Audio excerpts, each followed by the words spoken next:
So here I am today with a good friend of mine. His name is Howard, so I'm going to let him tell you about his story about being in the armed services. Well, I'll start out by telling you that I'm from Missouri, and Uncle Sam sent me a request to join the military. It was in 1968. When I was in the recruiting office and we were getting ready for our physics and stuff, I was standing in line for the Army, because you had the Army, Navy, Air Force, Marines, you had all different branches of service there. And it was the Armed Force buildings down by Union Station.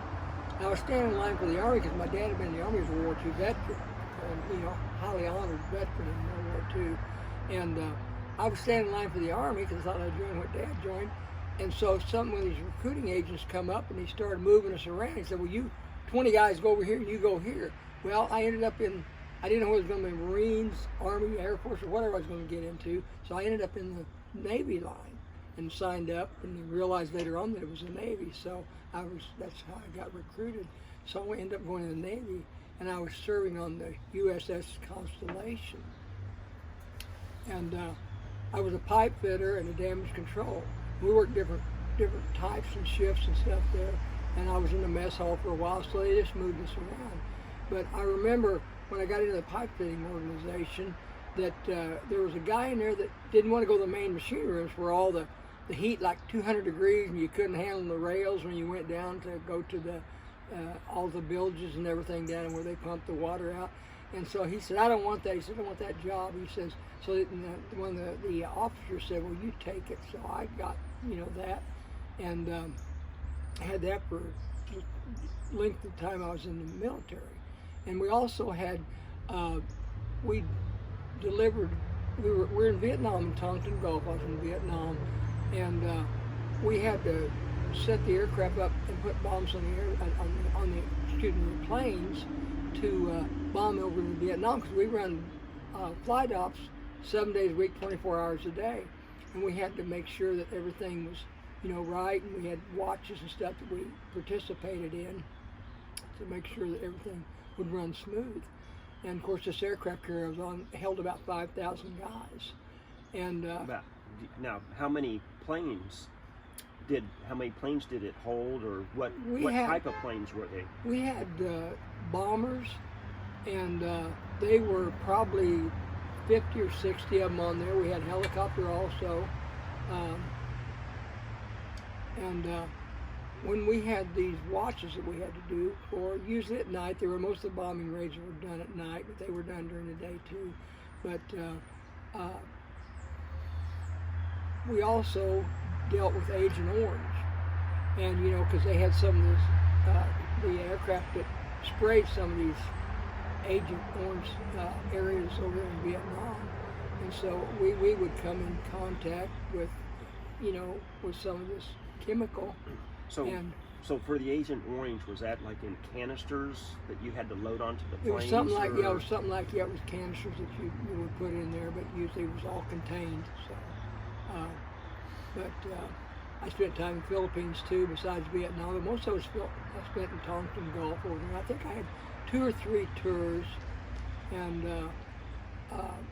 it was different, and it was interesting. I mean, in the ship and the aircraft carrier, and the aircraft had the ability to shoot these aircraft off at 200 miles an hour. And then, of course, when they came in, they had what they called a grappling hook. And they caught them, and because they would be coming in at full speed. I mean, they could be coming in several hundred miles an hour, and yet this cable was so large and big, and it was steam driven, that it could slow them down. And the flight deck was about the size of 2 football fields. That's where they, shot them off at.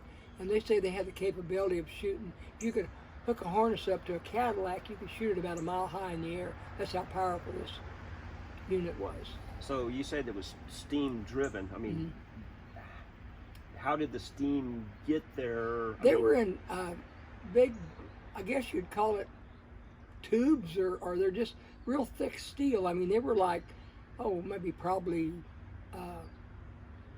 I'd say maybe 25, 30 feet around. I mean, they were huge. I mean, of course they were under in the ship and housed under the ship, but it was just steam driven. But I mean, and it was a piston steam driven. But yeah, it had a tremendous amount of power. So was there any type of incidents on launching or when they landed, the plane's landing, any type of incidents or, I mean, problems? What were kind of problems with launching or landing? And I mean, the problem there was when you hooked up this harness on the plane to shoot it off the catapult, they called it, you had to make sure that it shot. Now, if it misfired, they'd have to run up there and see what happened. They'd have to unhook it real quick. But now there's been instances where, and I didn't see this personally, but it happened when I was in the military, that one of them misfired. The guys who went up to do it, because there was, I think, 3 guys involved in it, and it fired as they went up. And so they were hit. One of them was hit by the plane, killed instantly. One of them was sucked up in the plane and killed instantly. One got their leg cut off, which he survived. So there was instances that happened like that. And it did happen while I was in there, but I wasn't on the flight deck when it happened, because all this stuff happens on the flight deck, and then you have a hangar bay where you store the planes, and then and you had a big elevator. So what about aircraft landing? I mean, the ship was moving all the time. I forget what the knots were now that was moving. It had to be in motion when they come in. So the ship was moving, and then they'd come in at whatever speed. They could come in at 400 or 500 miles an hour. They had to come in almost full speed when they hit that thing, and then they shut their engines down. Were there any mishaps where they missed the... Sometimes they missed it, and I heard one instance, I don't know, it might have been before I was on there, that one of them misfired, and they didn't get up, the plane didn't get up after they come in, they missed it, and they went down in the water, and we lost it. Well, at that time we did lose one plane. I did see the tail of it go down because he didn't catch the grappling line, and when he come in, he didn't have enough power to go back up. He had started to shut his engine down, and he went into the water. Which you're talking about $2 or $3 million aircraft. I mean, and I watched the tail go into the water. Now, was he able to get out of the plane? He was able to get out. He ejected. Oh, okay. Yeah, he ejected. He was able to get out. So, with the aircraft carrier, what other ships were with the aircraft carrier? We had destroyers that kept, because like I said, we had done bombing raids. We had bombers on the ship, but they had destroyers watching us, with artillery and guns, and they also supplied us. Like they'd supply us with fuel, they'd supply us with all of our rations and whatever we had to have. So they'd done this about once a week.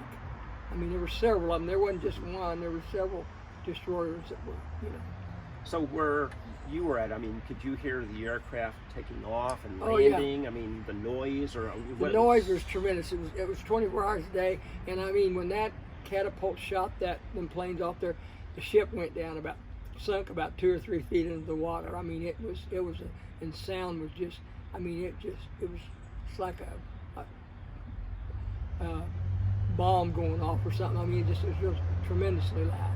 So what would, say, weather conditions did you ever experience any type of storms or typhoons? We run into typhoons several times, and of course they had good navigation equipment on there, and we could go around them, but yet you couldn't go all the way around because you're in the ocean, you're in the Atlantic Ocean.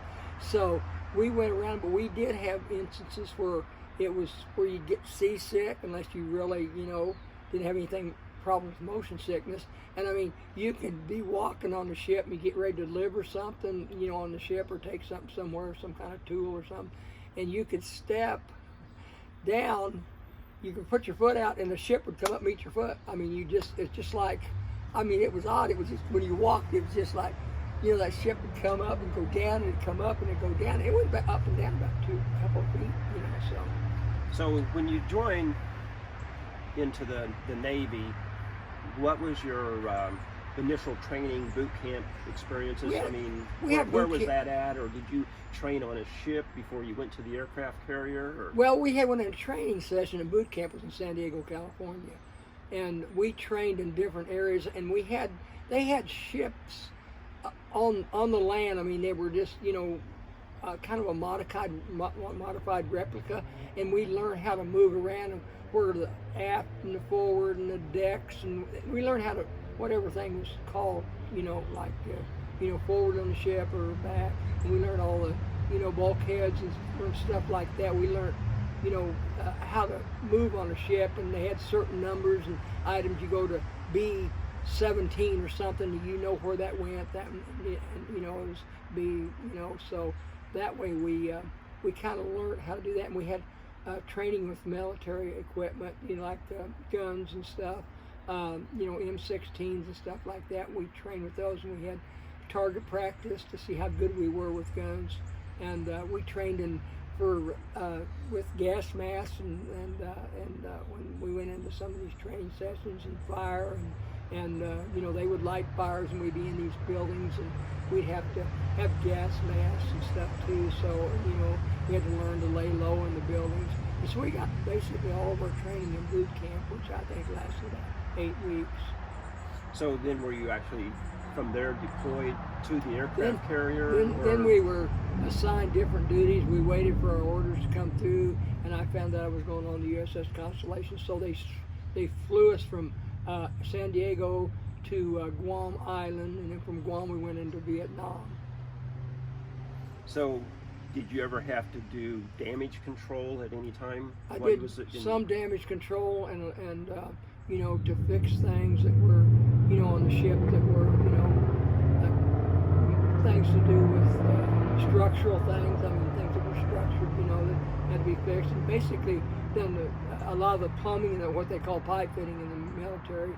Done a lot of that, you know, fixing things, you know, like your latrines, your commodes, and stuff like that. We learned to operate and fix things.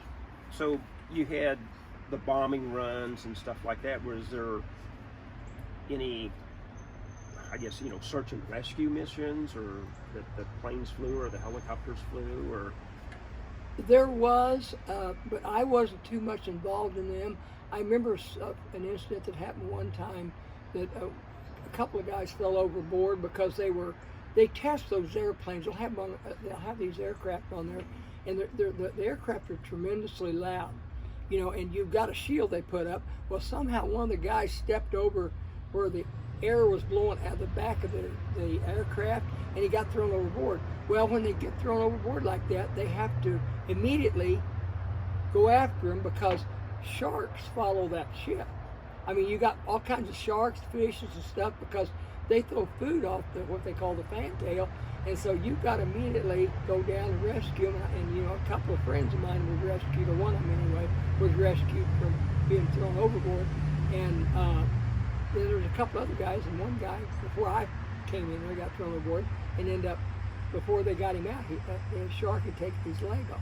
Wow. So this is, before I came in there, I heard about the story. So being over in the Gulf of Tonkin, did you, I think one time you mentioned about the body bags. Yeah, whenever some of the boys got killed over in Vietnam in the Marines, the Army, whatever they were in, we would store their bodies in the freezers, because we had a freezer that was below zero, and then we had something with 32 degrees. Well, they'd take these body bags, and they would bring them in, they put them in these freezers until they had an area where they could go to ship them back to the United States, till they had a plane available to ship them back to the United States. So, I mean, was that something that daily or weekly? That was done on. I mean, yeah, that was done. It wasn't all of them weren't. Some of them were carried out in different situations. You know, like some of the destroyers took them and stuff like that. But it happened, I'd say, fairly often. I mean, you know, not every day, but I mean, it was fairly often it happened. You know, but, so as far as being on leave, I mean, where did you go for that, or where? When we got away from Vietnam, a lot of times we went to the Philippines, because it's around close to that area. We went to the Philippines. I've been in Japan and Tokyo and places like that when we took R&R. You know, I got to ride some of the trains, and I didn't get to get on the bullet train, but I was on something similar to it. And we went, you know, in different areas, and like Tokyo Tower, we visited that. And we got to go to Hawaii and places like that over there, you know, so it was an interesting culture. So were you then in the Navy until you were discharged, and were you actually on the aircraft carrier till that time? Yeah, I was on the aircraft carrier most of the time in Vietnam for the period that I was in. I spent most of my time in Vietnam. So did you get to meet any of the pilots? Talked to them a lot. Got to meet them. Matter of fact, a lot of the pilots were Christians, so we would have little sessions and we'd go around witnessing Christ on the ship to people. Some of the lieutenants and stuff, and the lieutenant junior grades and the regular lieutenants, and they would be, you know, they were flight officers, so we got to talk to them, and I got to talk to some of the enlisted men and some of the officers and the captain and stuff. So we had unusually different, yeah. So did you hear any of their stories about them flying over Vietnam and bombing? They didn't say too much about it. It was pretty kind. It was more or less, they didn't talk a lot about it. I mean, we knew what they did, and we knew that they run the bombing raids and stuff, but they didn't talk about it because everything was kind of like, I guess you say top secret. They didn't want to know about it, where they were, or what they were doing, you know. So you said about how long the aircraft carrier was. I mean, how many decks are on an aircraft carrier? Well, this one was 1,065 feet long. It held 5,000 guys, and they say that the Tonkin Gulf is not really what you call really the deepest part of the ocean, but they say that you could stand the aircraft carrier on in, and just a little bit of it would be sticking out of the water if you was standing on in the Tonkin Gulf. So that wasn't really what you call like 12 miles deep or anything. It was 1,065 feet long. And it went down about, if I remember right, there was about 4 decks. I think it went down. So how many years did you spend in the Navy then? I spent 2 years. 2 years? Yeah. I was on supposedly a reserve program, because most of the time you spend 4 years there. But I went in on a reserve program when I enlisted. Well, I sure appreciate you sharing your story with us, and I thank you. Thank you. I appreciate it.